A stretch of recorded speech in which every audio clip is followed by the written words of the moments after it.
médula espinal cuenta con un núcleo de sustancia gris rodeado por sustancia blanca. La sustancia gris va a estar compuesta por un cuerno posterior y por un cuerno anterior, unidos por la comisura gris. Además, en los segmentos torácicos y lumbares superiores se puede encontrar un cuerno lateral. A lo largo de toda la médula espinal se encuentran 32 pares de nervios craneales, los cuales están conformados por la unión de una raíz posterior sensitiva, cuyos axones provienen del cuerno posterior, y de una raíz anterior motora, cuyos axones provienen del cuerno anterior. Además, cada raíz posterior cuenta con un ganglio de la raíz posterior, de donde van a surgir fibras nerviosas centrales y fibras nerviosas periféricas. Para la construcción de este modelado se utilizó plastilina rosa y plastilina amarilla. Se hizo con la plastilina rosa un tubo cilíndrico de 45 centímetros de longitud por 1 centímetro de diámetro, realizando tanto en su parte anterior la fisura anterior y en su parte posterior la fisura posterior, a lo largo de toda la médula espinal. Luego se colocó con plastilina amarilla la forma de la sustancia gris con sus respectivos cuernos y la colocación de las raíces anteriores y posteriores y su unión en el nervio espinal. Finalmente se colocó los 32 pares de nervios espinales y tomando en cuenta que los nervios espinales lumbares inferiores empiezan a tener un trayecto vertical, conformando así la denominada cola de caballo, dándonos como resultado la médula espinal en su cara anterior, en su cara posterior, con un presupuesto de $2 y un trabajo laboral de 5 horas.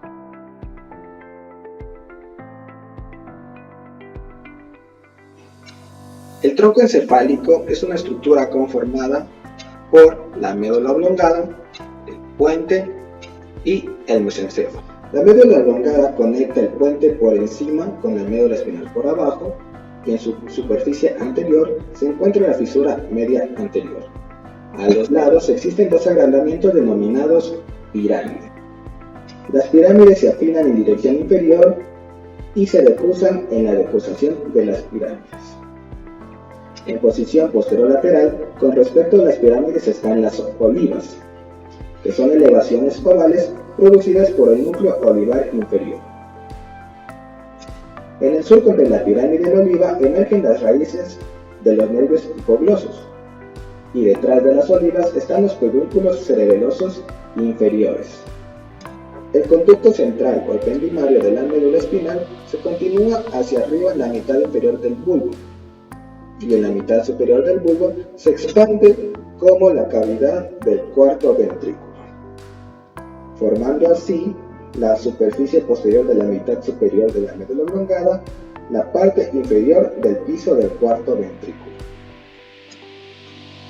Esta, junto con la parte posterior del puente, o la cara posterior del puente, conforman en su totalidad el piso del cuarto ventrículo.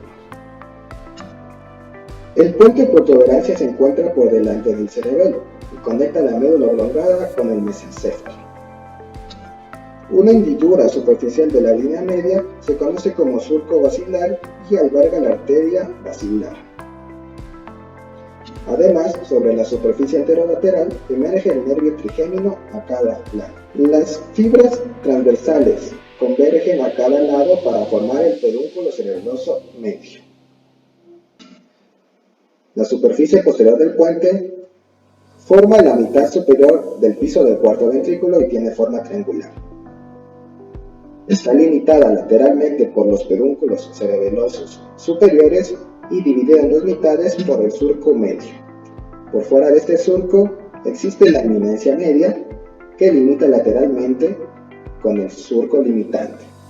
Esta eminencia se amplía ligeramente para formar el colículo facial, que es producido por la raíz del nervio facial que se enrolla alrededor del núcleo del nervio abducens. El mesencéfalo conecta el puente y el cerebelo con el prosencéfalo y está atravesado por un conducto estrecho denominado acueducto mesencefálico. En la cara anterior del mesencéfalo existe una depresión profunda denominada fosa interpeduncular, la cual está delimitada lateralmente por el pie peduncular. Además, muchos vasos sanguíneos pequeños perforan la base de la fosa y se le conoce a esta estructura como sustancia perforada posterior. Además, el nervio oculomotor emerge de un surco del lado medial del pie peduncular y pasa hacia adelante sobre la pared lateral del seno cavernoso. En la superficie posterior existen 4 colículos, 2 superiores y 2 inferiores. Además, en la línea media por debajo de los colículos inferiores emergen los nervios troquiales. Para la construcción de este modelado se utilizó plastilina rosa principalmente. Primero, se dividió el tronco en cada una de sus estructuras que lo conforman y se fue moldeando para darles los pequeños detalles. Luego se unió las 3 estructuras, dándonos como resultado una cara anterior, una cara posterior, una cara superior, una cara inferior y una cara lateral. Todo esto con un presupuesto de $1.50 y un trabajo laboral de 5 horas.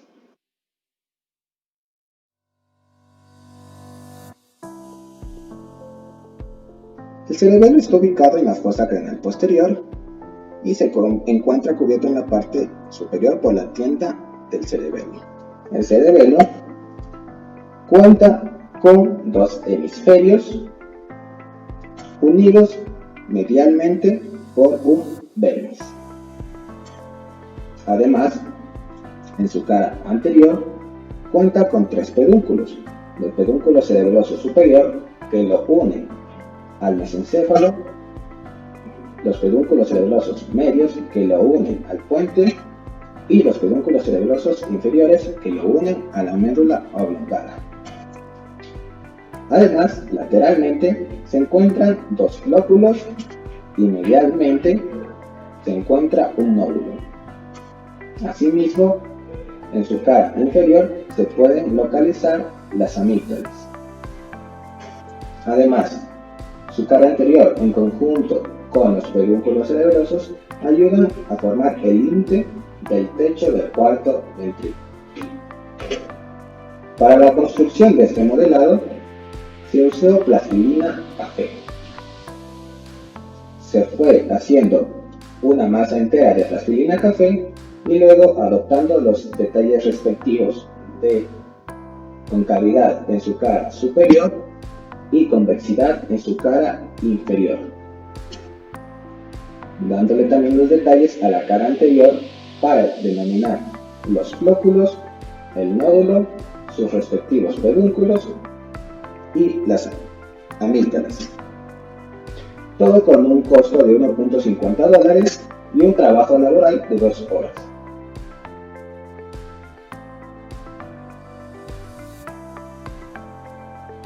El tálamo es una gran masa ovoide de sustancia gris que forma la mayor parte del encéfalo. Existen 2 tálamos situados, uno a cada lado del tercer ventrículo. El extremo medial de cada tálamo está unido al otro por la adherencia intertalámica. Además, está cubierto en su superficie superior por una delgada capa de sustancia blanca llamada capa zonal y en su parte lateral por una lámina medular externa. Existe una lámina medular interna que divide al tálamo internamente, dándole 2 porciones, una parte medial y una parte lateral. Además, la lámina medular interna, en su parte anterior, se divide en forma de Y, dándole también una parte anterior. Dado que el tálamo cuenta con varios núcleos, fisiológicos, se ha hecho una esquematización en este video. Dado que el tálamo cuenta con varios núcleos fisiológicos, se ha realizado una esquematización en este video, donde podemos encontrar en la parte anterior los núcleos talámicos anteriores, en la parte medial el núcleo dorsomedial y en la parte lateral, en la hilera dorsal, el núcleo dorsal lateral posterior y pulvinar, y en la hilera ventral, el núcleo ventral anterior, ventral lateral y ventral posterior. Para la construcción de este modelado se utilizó plastilina color café. Primeramente se hicieron dos masas de plastilina café. Se dividió una para realizar la lámina medular interna. Finalmente se unió ambos tálamos con la adherencia hipertalámica y se realizó los pequeños detalles, obteniendo como resultado una vista superior, una vista inferior, una vista anterior y una vista posterior, con un presupuesto de $0.58 y un trabajo laboral de 1 hora.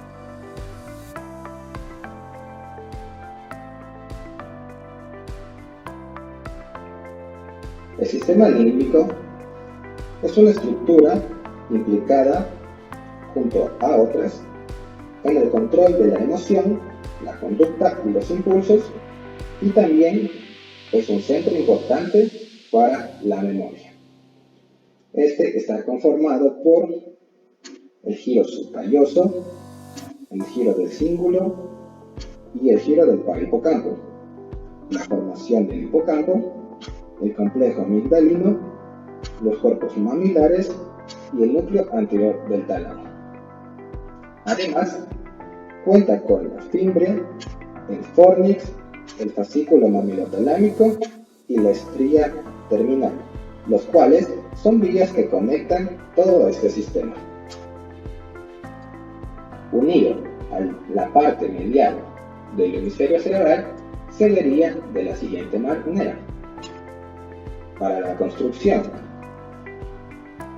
de este modelado se utilizó plastilina verde, color piel, azul, celeste, anaranjado y violeta. Se realizó primero las distintas estructuras que conforman el tálamo y luego se los fue uniendo desde superior hasta inferior, dándonos como resultado el siguiente, con un presupuesto de $2.50 y un trabajo laboral de 5 horas.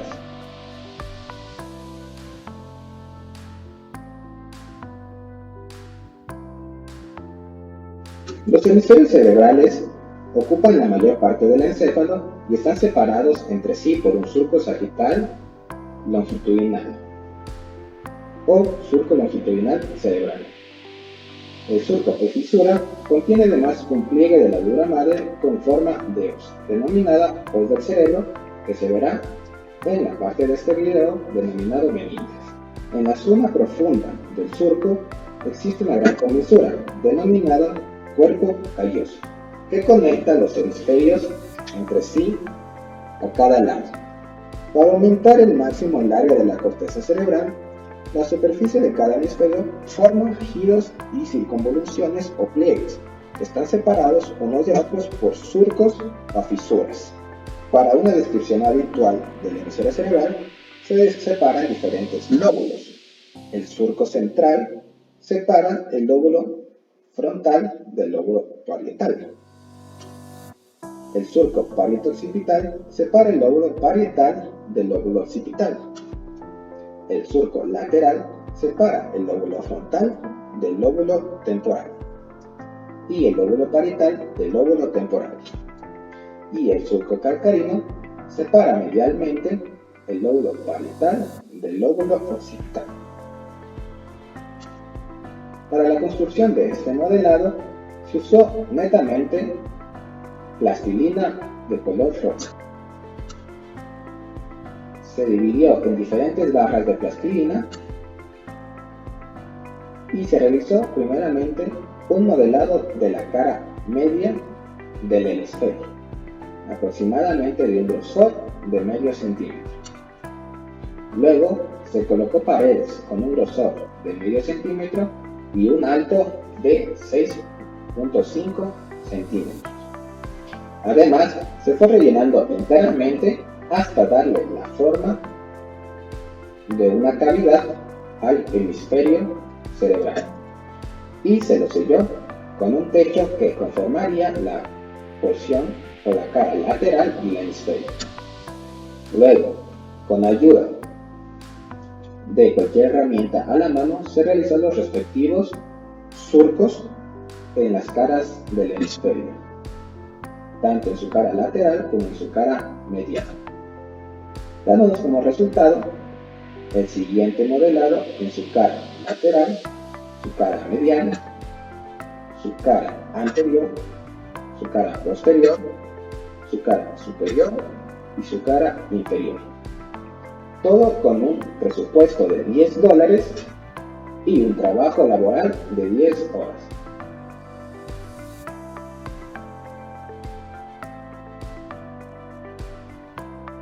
El cerebro, dentro del cráneo, se encuentra rodeado por 3 membranas protectoras o meninges: la dura madre, la aracnoides y la pía madre. Además, entre la dura madre y la aracnoides se encuentra un espacio denominado espacio subdural, y entre la aracnoides y la pía madre se encuentra un espacio denominado espacio subaracnoide, que está lleno de líquido cefaloespinal. La dura madre está compuesta por 2 capas, una endóstica y una meningia, en donde la capa meningia evita al interior 4 tabiques: la hoz del cerebro, que es un pliegue de dura madre que se encuentra en la línea media entre los 2 hemisferios cerebrales; la tienda del cerebelo, el cual forma la tienda del cerebelo, que tiene forma de media luna y forma el techo de la fosa craneal posterior, y también es el límite superior del cerebelo; la hoz del cerebelo, que es un pliegue con forma de media luna que se encuentra unida a la cresta occipital interna y se dirige hacia adelante entre los 2 hemisferios cerebelosos; y un diafragma celar, que es un pliegue pequeño y circular de dura madre que forma el techo de la silla turca. Para la construcción de este modelado se usó Fonix de color verde, naranja y goma. Primeramente se cubrió toda la cara superior, inferior, anterior, posterior y lateral del hemisferio con Fonix verde. Se realizó una cavidad en forma de cuadrado en donde se colocó Fonix naranja y el resto quedaba libre del hemisferio con goma para darle las respectivas presentaciones de dura madre, aracnoides y pía madre. Luego se procedió al cubrimiento de la cara medial del hemisferio con Fonix verde para formar los tabiques. Finalmente, en la médula espinal también se realizó las distintas capas meningias, como dura madre con Fonix verde, aracnoides con Fonix naranja, y la pía madre se dejó descubierta, dándonos como resultado los siguientes modelados. Todo con un presupuesto de $3 y un trabajo laboral de 3 horas. El sistema nervioso autónomo, en conjunto con el sistema endocrino, controlan el medio interno del cuerpo.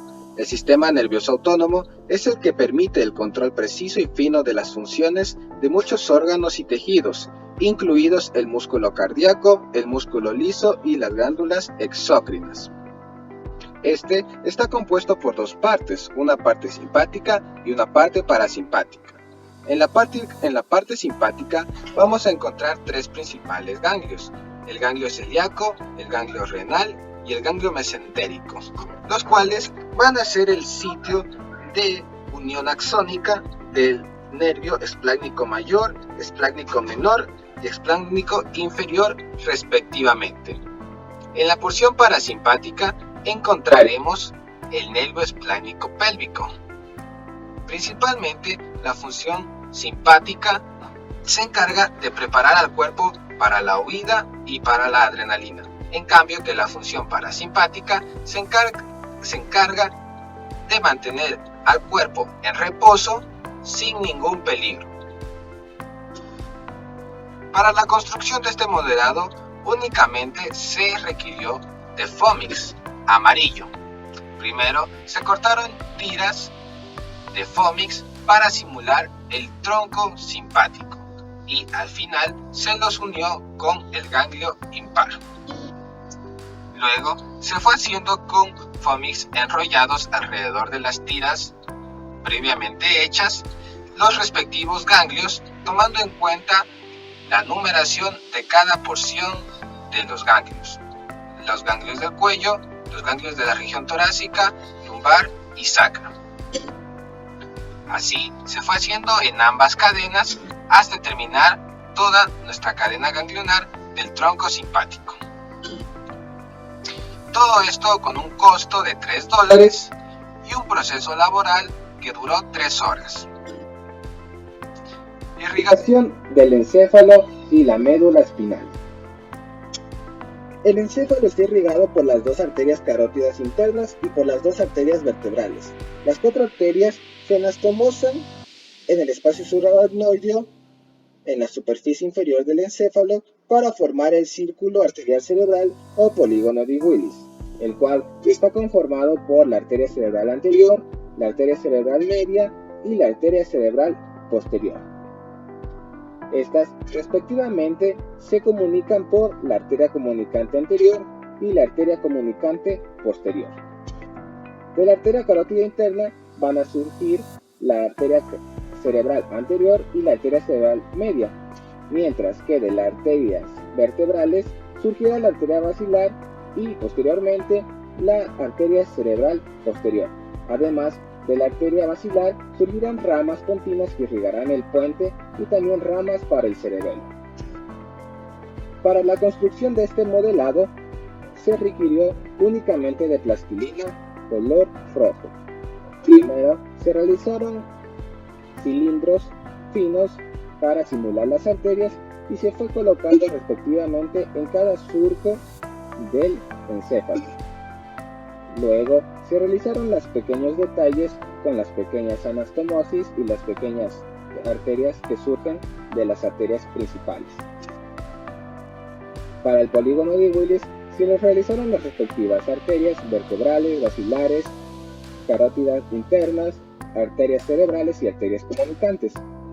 Se realizaron las arterias continuas, las arterias para el cerebelo y luego se unió todo dándonos un resultado final. Todo esto con un coste de $0.58 y un trabajo laboral de 2 horas.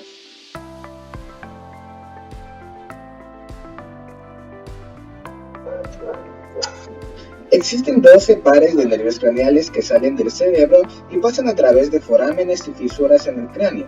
Todos se distribuyen en la cabeza y en el cuello, excepto el 10º nervio craneal, es decir, el vago, que inerva además de las estructuras situadas en el tórax y el abdomen.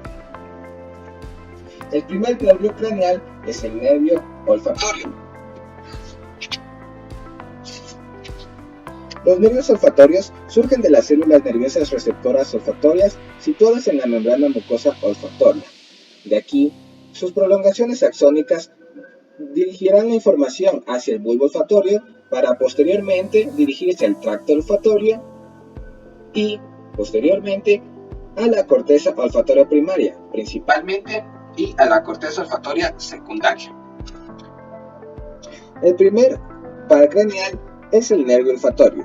Los nervios olfatorios surgen de las células nerviosas receptoras olfatorias situadas en la membrana mucosa olfatoria.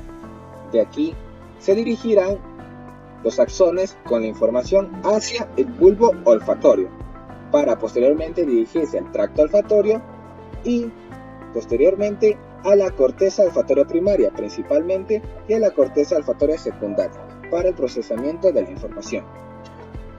El segundo par craneal es el nervio óptico. Las fibras del nervio óptico son los axones de las células de la capa ganglionar de la retina, que convergen en el disco óptico.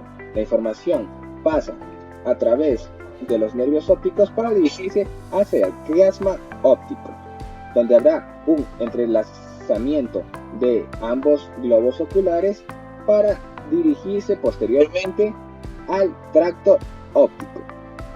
Del tracto óptico surgirán fibras radiales para dirigirse a la corteza visual para el procesamiento de la información. El tercer par craneal es el nervio oculomotor, el cual tiene una función por completo motora.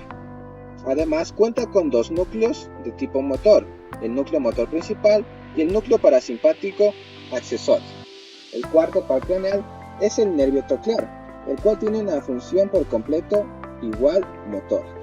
Además, está situado el núcleo del nervio troclear en la parte anterior de la sustancia gris que rodea el acueducto mesencefálico. El quinto par craneal es el nervio trigémino.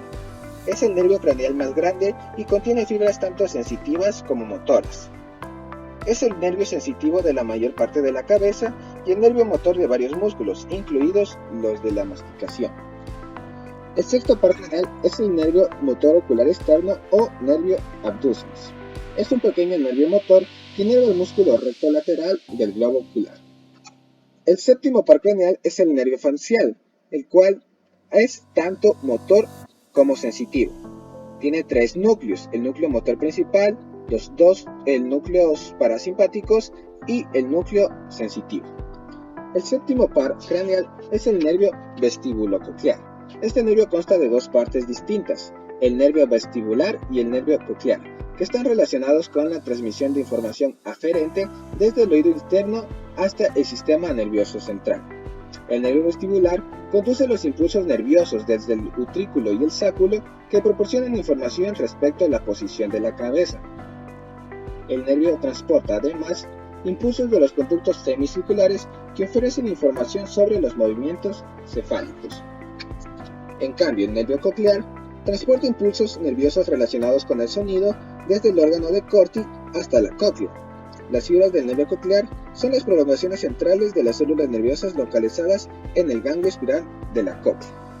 El noveno par craneal es el nervio glosofaringio, el cual es un nervio motor y sensitivo. El décimo par craneal es el nervio vago, que es un nervio tanto motor como sensitivo, y como se mencionó anteriormente, su principal función es dar inervación a las vísceras torácicas y abdominales.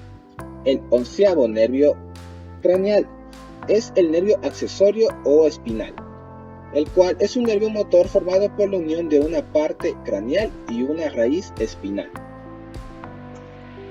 Por último, el doceavo par craneal es el nervio hipogloso, el cual es un nervio motor que inerva todos los músculos intrínsecos de la lengua, además de los músculos estilogloso, hipogloso y geniogloso.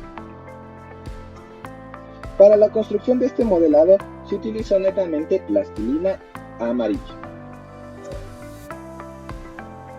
Se realizó cilindros pequeños para simular los nervios, además de la prolongación de los realizados anteriormente en la construcción del tronco encefálico.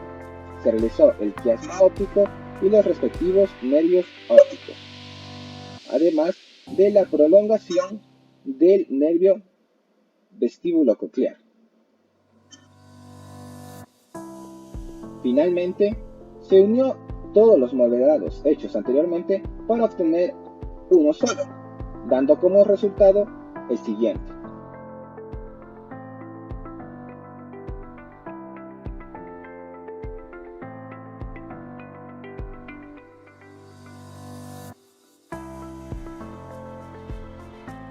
Finalmente, se obtuvo un presupuesto total para la realización del modelado de $26, con un trabajo laboral, tomando en cuenta sin descanso, de 38 horas.